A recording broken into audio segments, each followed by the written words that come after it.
How to kill weeds. Pulling weeds is often a dreaded chore, but if you are tempted to let weeds grow another week or two, consider this. Reedroot pigweed Amaranthus retroflexus is an annual weed that invades most flower beds. It produces 1 million seeds each season, which remain viable in soil for up to 40 years.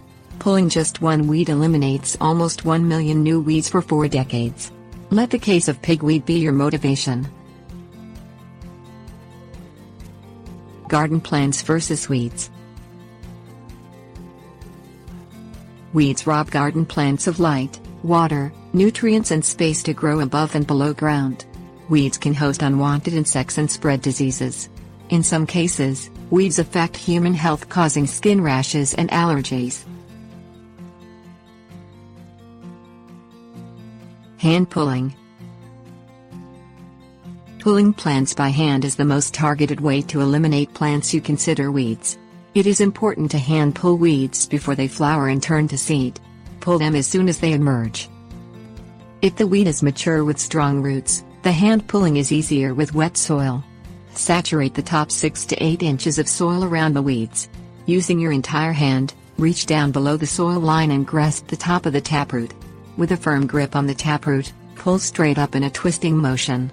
Twisting the weed breaks the taproot free from the feeder roots. If the weed is an annual, removing the taproot ensures that same weed will not be back this season. If the weed is perennial, any small pieces of root remaining can grow into a new plant. Perennials often require chemical herbicides. Types of weeds. There is no single herbicide that kills every type of weed. To find the proper chemical treatment for your weed problems, you must know the type of weeds you have.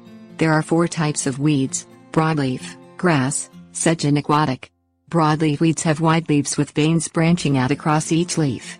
Grass weeds have flat stems and narrow leaves arranged in sets of 2. Sedge weeds have narrow leaves and sets of 3, and aquatic weeds live in water for part of their growth cycle. Categories of herbicides.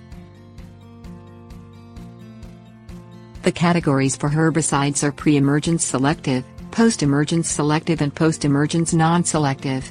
Pre-emergence selective herbicides are mixed into the top 1 to 2 inches of soil. They kill grass and broadleaf seedlings as they germinate. They do not kill emerged weeds. Examples of this herbicide category include DCPA, trifluralin, benzolide, diclofenyl, EPTC, simazine and oryzalin. Post-emergence selective herbicide is used when broadleaf weeds are emerged and growing. The product can drift and damage other plants. Examples of this herbicide are 2,4-D, MCPP and dicamba. Non-selective post-emergence herbicide is applied to broadleaf and grass foliage after weeds are emerged and growing. It cycles through the weed, killing the roots of annuals and perennials. Drifting spray is a significant danger to other plants in the garden. It breaks down in soil. Glyphosate and triclopyr are examples of this category. Warning.